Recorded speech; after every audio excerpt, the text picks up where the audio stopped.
구하고 응답받는 비결. 오늘 우리가 은혜 받을 말씀의 제목입니다. 한 동네에 농부 세 사람이 살고 있었습니다. 한 사람은 게으르기가 짝이 없었어요. 씨는 왜 뿌리느냐고 그건 먹고, 가을에 씨 떨어져서 저절로 나는 것들이 있는데 그거 걷어먹으면 되지. 그렇게 게으르게 한 해를 살았습니다. 물론 가난하기가 짝이 없었습니다. 두 번째 사람은 밭에 씨를 뿌렸지만 뜨거운 태양 아래에서 땀 흘리며 잡초를 제거할 마음이 없었습니다. 싫었습니다. 그래서 그냥 두었습니다. 이 핑계 저 핑계 대면서. 그랬더니 잡초가 곡식보다 더 크게 자라서 가을에 추수할 곡식이 별로 없었습니다. 이 사람도 넉넉하지 못한 삶을 살았습니다. 그런데 세 번째 사람은 밭을 깊게 파서 거름을 주고 기름지게 한 후에 씨를 뿌렸습니다. 그리고 매일 나가서 물을 주고 잡초를 뽑았습니다. 그랬더니 그 가을에 풍성한 추수를 거두어서 자기도 살고 어려운 사람도 도와줄 수가 있었습니다. 어떤 사람은 신앙생활하면서 기도의 필요성을 느끼지 않고 살아갑니다. 그래서 기도에 응답받는 경험이 없습니다. 다 알아서 해주실 텐데 하나님이 기도는 뭐하러 하느냐고. 어떤 사람은 기도를 하기는 하는데 열정과 믿음과 인내와 간절함이 부족합니다. 그래서 하다가 포기합니다. 기도에 열매가 없습니다. 나는 기도하고 뭘 응답받아 본 적이 없어. 그가 하는 얘기는 늘 그런 얘기입니다. 그러나 어떤 사람은 큰 기대감을 가지고 불퇴진의 기도를 하다가 마침내 구하는 것보다 더 좋은 것을 주시는 하나님의 은혜를 체험하게 됩니다. 저는 오늘 우리가 응답받는 기도를 드리려면 어떻게 해야 되는가?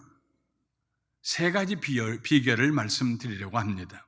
첫째로, 응답받는 기도를 드리려면 필요를 의식해야 합니다. 필요를 인식해야 합니다. 우리 성경에 번역된 구한다 하는 헬라어는 두 종류가 있습니다. 하나는 제테오이고 다른 하나는 아이테오입니다. 제테오는 내가 주체가 되어서 찾고 소유하려고 하는 행위입니다. 내가 주체가 되어서 찾고 해보려고 하니까 염려가 많지요. 근심도 많지요. 아이테오는 내가 해보려는 것이 아니고 나보다 더 능력 있는 사람에게나 아니면은 천지와 만물을 지으신 하나님께 구하는 행위입니다. 너희가 얻지 못하면 구하지 아니하기 때문이요. 이 말씀에서 구한다는 말씀은 아이테오입니다. 하나님에게 구하지 않기 때문에 너희가 얻지 못한다는 것입니다. 없다는 말입니다. 가끔 우리가 예수님의 말씀을 오해할 때가 있습니다. 그 중에 하나가 다음과 같은 말씀입니다. 그러므로 염려하여 이르기를 무엇을 먹을까 무엇을 마실까 무엇을 입을까 하지 말라. 이는 다 이방인들이 구하는 것이라. 너희 하늘 아버지께서 이 모든 것이 너희에게 있어야 할 줄 아시느니라. 이방인들이 구하는 것이다 하는 그 구한다는 단어 동사는 아이테오가 아니고 제테오입니다. 내가 주체가 되어서 내가 염려하고 근심하며 먹을 것 마실 것 입을 것을 찾는 행위입니다. 예배드릴 시간도 없고 하나님 말씀 읽을 시간도 없고 언제 한가하게 하나님께 기도하고 있느냐고. 내가 빠르지. 그래서 내가 내 인생 해결하려고 먹을 거 입을 거 내게 필요한 거 찾으려고 여기저기 돌아다니는 거. 그렇게 하지 말라는 것입니다. 근데 우리 성경이 그냥 구한다는 말로 번역이 되어 있으니까 그것도 기도인 줄 알아요. 아닙니다. 그건 제테오, 찾는 것입니다. 하늘에서 만나가 내려야지 내가 만나를 얻기 위해서 하늘로 올라갈 수는 없는 것입니다. 하나님은 오늘 우리에게 일용할 양식이 있어야 할 줄 알고 계십니다. 우리에게 그 양식을 주시려고 준비하고 계십니다. 그러므로 우리는 우리의 삶에 꼭 필요한 것들을 하나님께 아이테오, 구해야 합니다. 예수님은 우리에게 가르쳐 주신 주기도문 중에서 오늘 우리에게 양식을 주옵시고 그렇게 기도해라 하고 가르쳐 주셨습니다. 이렇게 기도하는 사람은 자기의 능력으로 인생을 살지 아니하고 하나님의 은혜로 살아갑니다. 살다 보면 우리에게 무엇인가 결핍되어 있음을 깨닫게 됩니다. 꼭 그것이 필요한 데 없습니다. 하나가 빠졌어요. 그것이 건강일 수도 있고 자녀 문제일 수도 있고 재정적인 문제일 수도 있습니다. 그때 우리는 내가 그것을 어떻게 해결하려고 이방인처럼 염려와 근심 가운데 여기저기 찾으려고 다니지 말아야 한다는 말씀입니다. 하나님께 구하라는 말씀입니다. 우리가 하나님께 구하지 아니하면은 설사 내가 찾으려고 염려와 근심 가운데서 분주하게 다닌다고 할지라도 여전히 그 상태는 없는 상태입니다. 결핍한 상태입니다. 우리가 없는 상태에서, 결핍한 상태에서 사는 것이 하나님의 뜻이 아닙니다. 우리 하나님은 우리에게 그것이 있어야 할 줄 알고 계십니다. 누가복음 11장에 보면은 예수님께서 비유로 이런 말씀을 하셨습니다. 한 사람이 친구를 맞이했습니다. 멀리서 보고 싶다고 찾아온 친구입니다. 그런데 여행이라는 게 언제나 그렇지만 제 시간에 도착하지 아니하고 밤늦게 도착했습니다. 물어보니까 저녁을 아직 못 먹었다고 합니다. 밤중인데. 그런데 그날 따라서 자기 집에 남은 떡이 없습니다. 떡을 만들 밀가루도 없습니다. 미안하지만 할 수 없네. 고통스럽지만 잠이나 자세, 내일 아침 좀 일찍 떡을 만들게. 그렇게 얘기할 수가 없습니다. 왜냐하면 배고프면 잠 못 자잖아요. 배고프면 우리가 제일 먼저 하는 생각이 무엇입니까? 여보, 라면이 있어? 먼 길 왔는데 피곤하고 배가 고프면 어떻게 잠을 잡니까? 그 생각을 하니까 잠자라고 할 수가 없어요. 그래서 이 사람은 떡이 없다, 이걸 받아들이는 데서 멈추지 않았습니다. 무슨 일이 있어도 이 친구에게 떡을 먹여 채워야 돼. 무슨 일이 있어도. 그러자 동네에 그 집에 가면은 떡이, 먹고 남은 떡이 있을 것이다는 집이 생각이 나서 가서 그 집 문을 두드립니다. 여보게, 내게 떡 3덩이만 빌려주게. 예수님 말씀하셨습니다. 그때 집안에서 내가 옷 다 벗고 자녀들과 자리에 누웠으니까 일어나 줄 수가 없다, 그러겠느냐? 벗됨을 인하여서는 주지 않을지라도 그 간청함을 인하여서 주지 않겠느냐? 때로 우리가 그 떡이 필요해서 간청하고 하나님 앞에 간구해야 될 때가 있습니다. 예수님이 하신 말씀은 그런 거 하지 말라는 말씀이 아닙니다. 여리고성에 바디메오라는 맹인 거린이 있었습니다. 그는 나는 압을 보지 못한다, 구걸해서 먹고 사는 것으로 만족해야 된다, 오늘도 동전 몇 입 더 받았으면 좋겠다, 이렇게 인생을 포기하고 살지 않았습니다. 그는 보지 못한다, 나면서부터 보지 못한다 하는 거기에 멈추어 서지 않았습니다. 그의 평생에 한 번이라도 눈을 떠서 보기를 원했습니다. 한 번이라도 눈을 떠서 자기 손으로 일해서 먹고 살고 싶었습니다. 그런데 예수님이 지나가신다는 말이 들렸습니다. 기회다 싶어서 소리 질렀습니다. 다윗의 자손 예수여, 나를 불쌍히 여기소서. 나를 불쌍히 여기소서. 어떻게 나면서부터 압을 못 봤던 사람인데 그런 생각을 할 수 있을까요? 압을 못 본 채로 살아야 한다는 걸 인정을 안 했습니다, 이 사람은. 이스라엘 백성들이 광야로부터 가나안 땅으로 들어온 지 230여 년쯤 지났을 때 일어난 일입니다. 하나님을 떠난 이스라엘 백성들을 하나님이 놔버리셨더니 미디안 사람들이 이스라엘 백성들을 괴롭히기 시작합니다. 그때 기드온이라고 하는 사람이 포도를 밟는 술틀에 숨어서 손으로, 곡식단을 가져다가 손으로 타작을 하고 있습니다. 그때 기드온은 우리는 미디안 사람들에게 눌려 지내는 신세야, 분하지만 할 수 없어, 이럴 때는 숨 죽이고 살아야지, 이렇게 생각하지 않았습니다. 그 상태를, 없는 상태를, 자유가 없는 상태를, 하나님 자유롭게 예배드리지 못한 상태를, 부끄럽게 사는 상태를 우리 그렇게 살아야 하는 것으로 받아들이지 않았습니다. 그런 마음으로 우리 조상을 애굽에서 구원하시고 광야에서 인도하셨다는 그 하나님은 어디 계시는가?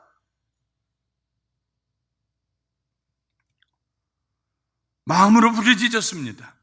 하나님께서 개입하셔서 다시 한번 이스라엘을 구원해 주시라고 간구했습니다.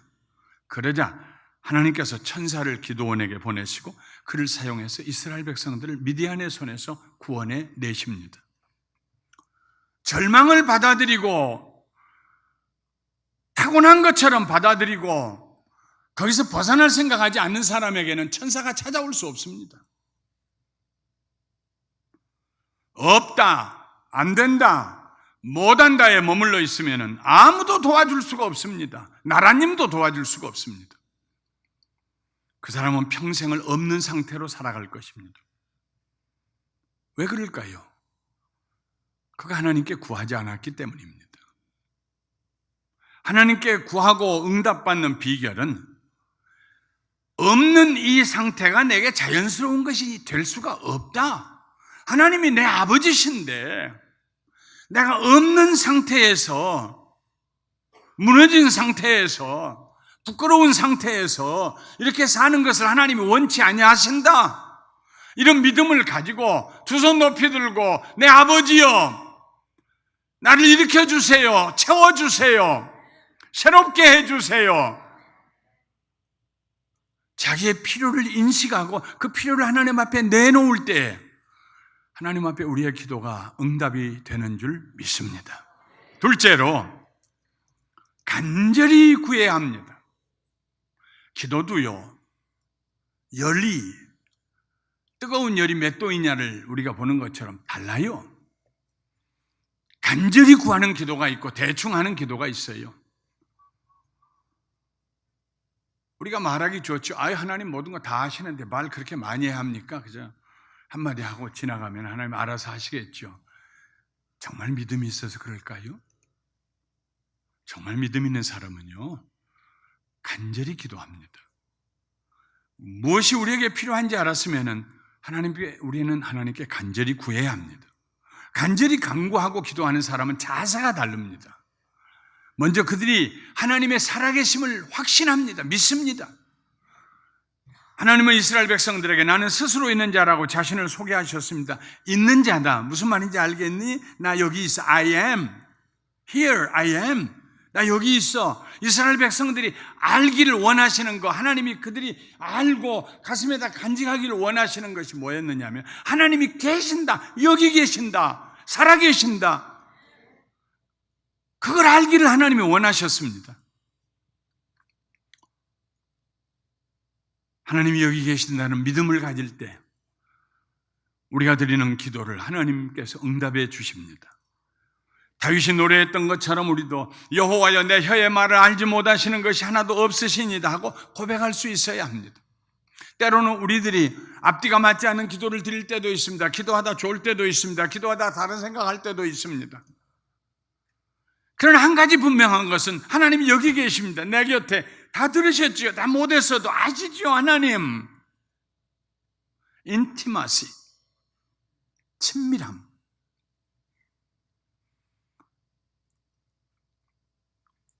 하나님이 여기 존재하고 계신다는 진리를 받아들이지 않는 사람들은 응답받는 기도를 드릴 수가 없습니다. 설사 기도를 해도 그것은 신세 한탄에 불과합니다. 신세 한탄은 무엇입니까?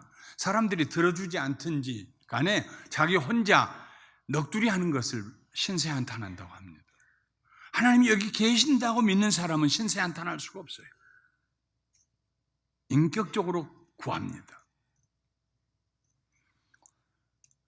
간절히 기도하는 사람은 또한 하나님께서 내 기도를 들으시고 반드시 내게 상을 주실 것이다, 응답하실 것이다 하는 전적인 기대감을 가집니다. 내 기도가 응답될 것이라는 절대 기대감을 가지고 기도합니다. 이 절대 기대감은 마음에 확신을 가져다주고 마침내 그 일이 일어나기도 전에 입술로 고백하게 만듭니다. 엘리야가 그런 경험을 했습니다. 비가 오지 않은 지 3년 반이 지났습니다. 마치 하늘은 뜨거운 소처럼, 불에 단 소처럼 열이 가득합니다. 구름 한 점 없습니다. 그런데 바알과 아세라 목상의 선지자들과 대결하여 이기고 난 다음에 엘리야가 내가 기도하면 하나님께서 금방 비를 보내주실 것이다, 큰 비를 보내주실 것이다 하는 기대감을 가졌습니다. 그 기대감이 너무나 컸습니다. 아직 하늘에 구름 한 점 없고 비의 소식도 없고 바람이라도 불면 비바람이 오잖아요. 비 냄새를 가지고 아무것도 없는데 엘리야는 아합 왕에게 가서 말합니다. 올라가서 먹고 마시소서. 큰 비의 소리가 있나이다. 빗소리 기억나세요? 우둑우둑 떨어지는 빗소리 기억나세요? 큰 비의 소리가 있나이다. 그리고는 갈멜산 꼭대기로 올라가서 무릎 사이에 머리를 넣고 간절히 기도하기 시작합니다. 그 기도를 하기 전에 엘리야가 자기를 시종드는 사환을 불러서 말합니다. 너는 저 바다 쪽을 향해서 가서 바다를 바라보고 있어라. 얼마 후에 사환이 엘리야에게 돌아와서 말했습니다. 아무것도 없는데요. 엘리야가 다시 말했어요. 7번까지 다시 가라. 그 사환이 엘리야의 믿음에 10%만 있었더라도 안 내려고 기다렸을 것입니다. 7번을 왔다 갔다 하면서 엘리야, 기도하는 엘리야를 방해하지 않았을 것입니다. 뭔가 일어날 때까지 우리 선생님이 기도하면 뭔가 일어난다. 그리고 거기 그냥 서서 지중해를 향하여 보고 있었더라면은 7번 오고 가고 하는 수고 안 해도 될 뻔했습니다. 마침내 사환이 소리치며 내려왔습니다. 선생님, 선생님, 바다에서 사람의 손만한 작은 구름이 일어나나이다. 그동안엔 그런 구름도 없었다는 얘기예요. 그날 엄청난 비가 내렸습니다. 내가 기도하면 살아계신 하나님, 나와 함께 하신 하나님, 나를 떠나지 아니하신 임마누엘 하나님께서 내 기도를 들으실 것이다, 응답해 주실 것이다, 비가 올 것이다. 그 큰 기대감이 엘리야에게 있었기 때문에 기도도 시작하기 전에 먼저 왕에게 큰 비의 소리가 들리나이다. 올고 올라가서 먹고 마시소서. 문제 해결됐습니다. 사환에게 가서 보아라. 간절히 기도하는 사람은 자기의 기도가 응답받을 것을 의심하지 않고 믿습니다. 간절히 기도하다 보면 마음속에 큰 기대감이 일어납니다. 그 기대감 때문에 우리는 아직 아무 일도 일어나기 전에 입술로 응답되었다고 고백을 하게 됩니다. 그리고 마침내 그런 일이 일어나는 것을 경험하게 됩니다. 믿음은 바라는 것들의 실상입니다. 보지 못하는 것들의 증거입니다. 믿음으로 기도하는 사람은 어떤 일이 실상으로 일어나기 전에 보는 사람이 됩니다. 간절히 기도하는 사람은 하나님께서 그를 찾는 자들에게 상 주시는 이심을 믿습니다. 예수님 말씀하셨습니다. 그러므로 내가 너희에게 말하노니 무엇이든지 기도하고 구하는 것은 받은 줄로 믿으라. 그리하면 너희에게 그대로 되리라. 할렐루야. 이런 믿음을 가지시기를 주님의 이름으로 축원합니다. 무엇이든지 믿음으로 구한 것은 받은 줄로 믿어라. 그리하면 그리 되리라. 야, 그런 믿음을 가지고 기도하고 응답받는 건 얼마나 큰 축복인지 몰라요. 경험해 보세요. 저는 자주 경험합니다. 얼마나 감격스러운지. 이 말씀을 하시기 전에 예수님은 하나님을 믿으라고 말씀하셨습니다. 그러므로 받은 줄로 믿으라 하는 이 말씀을 전체 문맥으로 읽어보면은 하나님께서 너의 기도에 응답하셨음을 믿으라 하는 것입니다. 간절히 기도하는 사람은 겸손하게 됩니다. 절대 겸손하게 됩니다. 간절히 기도하는 사람 치고 교만한 사람 없습니다. 교만한 사람은 간절히 기도 못합니다. 야고보 선생은 야고보서 4장 10절에 주 앞에서 낮추어라. 너희 자세를 낮추어라. 그리하면 주께서 너희를 높이시리라 말씀하셨습니다. 간절히 기도하는 사람은 하나님 80%만 해주세요. 20%는 내가 어떻게 해볼게요. 이런 기도 안 합니다. 이런 식으로 타협하거나 조정하지 않습니다. 간절히 기도하는 사람은 겸손한 마음으로 하나님 앞에 완전하게 하나님의 은혜를 받기를 소원합니다. 하나님 100% 하나님이 해주세요. 설사 내가 어떤 일을 했다고 할지라도 그것마저도 하나님이 주신 능력으로 하게 된 것이지. 하나님 100% 해주세요. 하나님의 영광만 드러나게 해주세요. 이런 사람 어떤 일이 되고 난 다음에 하나님께 영광 돌립니다. 자기 자랑 안 합니다. 그게 기도해야죠, 기도. 근데 막 기도만 가지고 되는 건 아니고, 이런 얘기 안 합니다.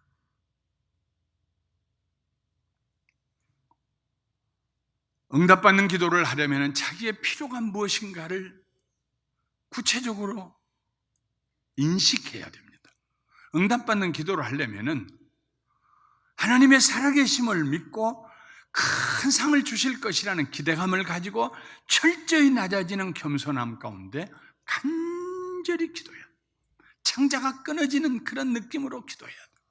육체적인 느낌뿐만이 아닙니다. 온 마음을 다해서.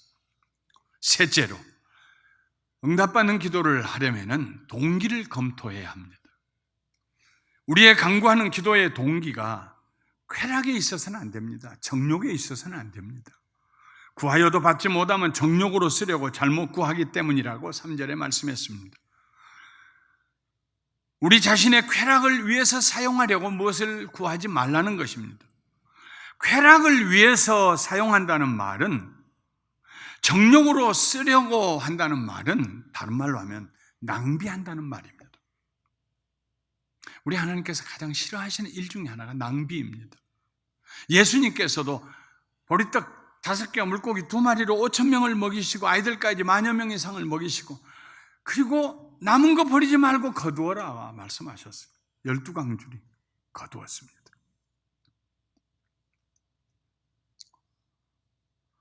다른 사람은 먹을 것이 없어서 굶주리고 있는데 나는 어느 것이 더 맛있는가 맛만 보고 버리기 위해서 많은 음식물을 구한다면 그것이 곧 정욕으로 쓰려고 잘못 구하는 경우입니다. 한 사람과 함께 젊었을 때뿐만 아니라 중년을 같이 고생하고 노년에도 서로 긍휼히 여기고 한평생을 살아가지 아니하고, 나는 젊은 배우자가 좋아, 조강지쳐버리고 젊은 여인 찾아다니고, 이게 정욕으로 쓰려고 잘못 구하는 것입니다. 인생을 낭비하며 사는 것입니다. 그런 기도는 아무리 간절히 구해도 응답이 없습니다. 하나님이 원치 않으시니까요. 그러므로 우리가 하나님께 기도할 때 내 기도가 바른 동기에서 나왔는가 하나님 앞에 자기 내면을 성찰해야 합니다. 정말 그것이 나에게 필요한 것인지 주의 깊게 살펴보아야 합니다. 왜냐하면 가장 믿을 수 없는 사람이 이 세상에서 자기 자신이기 때문입니다. 우리 자신을 가장 잘 속이는 사람이 누구냐 하면 우리입니다. 부모는 자식에게 쉽게 속아 넘어갑니다. 왜냐하면 부모가 자식을 사랑하기 때문입니다. 우리도 자신에게 쉽게 속아 넘어갑니다. 왜냐하면 우리 스스로를 사랑하기 때문입니다. 사랑하면 눈이 멀어집니다. 그러므로 하나님 앞에서 바른 동기를 가지고 거룩하게 살려고 하는 사람은 매일같이 자기를 부인하는 삶을 살아야 합니다. 자기 자신을 믿지 말아야 합니다. 잠깐 기다려, 김영길. 한 2걸음 뒤로 물러서 나 좀 너 좀 보고 생각 좀 해봐야겠어. 내 생각이 옳은 것인지, 내 구하는 것이 하나님을 기쁘시게 하는 것인지 나 좀 기도해봐야겠어. 이게 자기 부인입니다.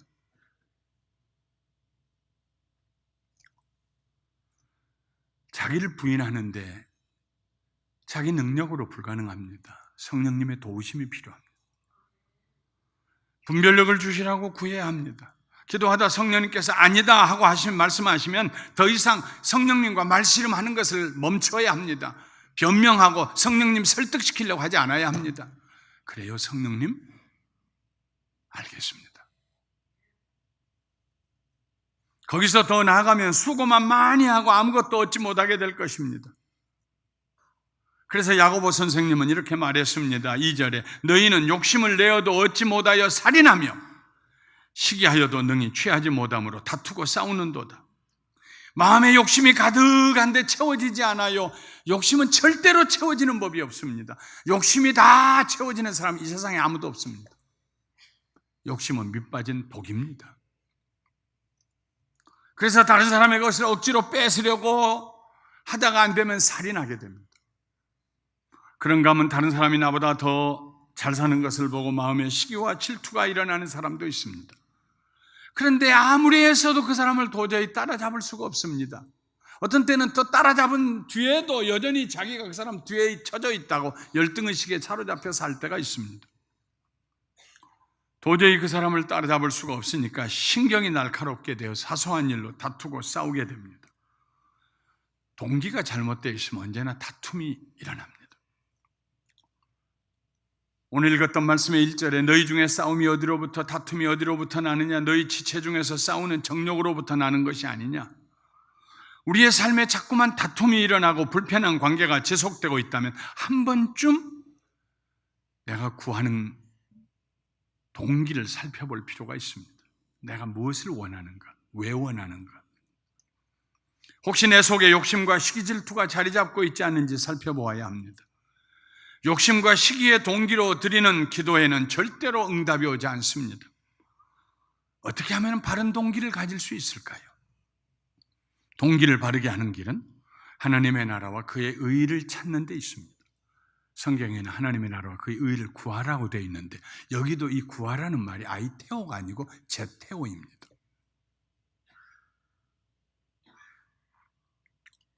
하나님이 기뻐하신 뜻이 무엇일까? 하나님은 내가 어떻게 살기를 원하실까? 이 질문을 성령님의 도우심 아래서 계속 하라는 말씀입니다.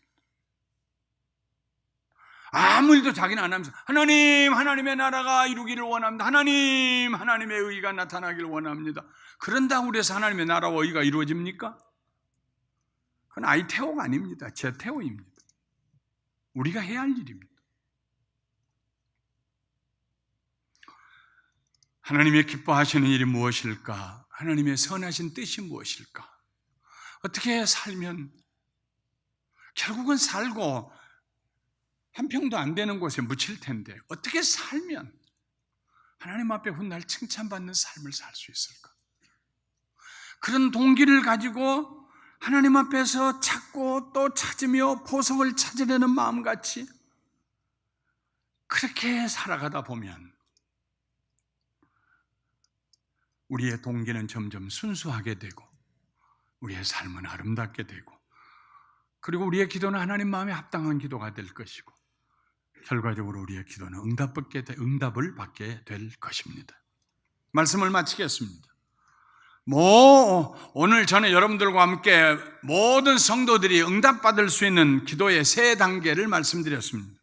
첫 번째 단계는 자기의 모자람, 자기의 비어있음, 자기의 없음을 인식하고 인정하는 단계입니다. 정말 뭐가 부족한가를 알아야 하는데 엉뚱한 걸 채워넣으면 쓸데없습니다. 그 없는 걸 채워야죠. 인정할 뿐만 아니라 채워넣기를 소원하는 단계입니다. 때로는 다른 사람을 위하여 이런 간절함을 느낄 때가 있습니다. 그때 우리는 중보기도를 합니다. 두 번째 단계는 분명한 목표를 가지고 간절히 기도하는 단계입니다. 이 단계에서 우리는 하나님의 살아계심을 믿고 하나님 반드시 내 기도를 응답해 주실 거라는 기대감을 가지고 겸손하게 기도해야 합니다. 세 번째 단계는 내 기도가 응답되는 길을 스스로 가로막고 있지 않는지 내 자신을 성찰해보는 단계입니다. 그래야 욕심과 시기와 질투를 버려야 합니다. 청결한 마음을 가지고 하나님의 나라와 그의 의의를 찾는 삶을 살아야 합니다. 사랑하는 성도 여러분, 우리가 예수님 믿는데 구하라 주실 것이라고 말씀하셨는데 기왕이면 많은 사람들에게 나는 살아계시고 나를 사랑하시는 하나님께 내게 없는 것을 구했더니 구하는 것보다 더 풍성하게 주셨습니다. 간증할 수 있게 되시기를 주님의 이름으로 축원합니다. 축원합니다. 축원합니다.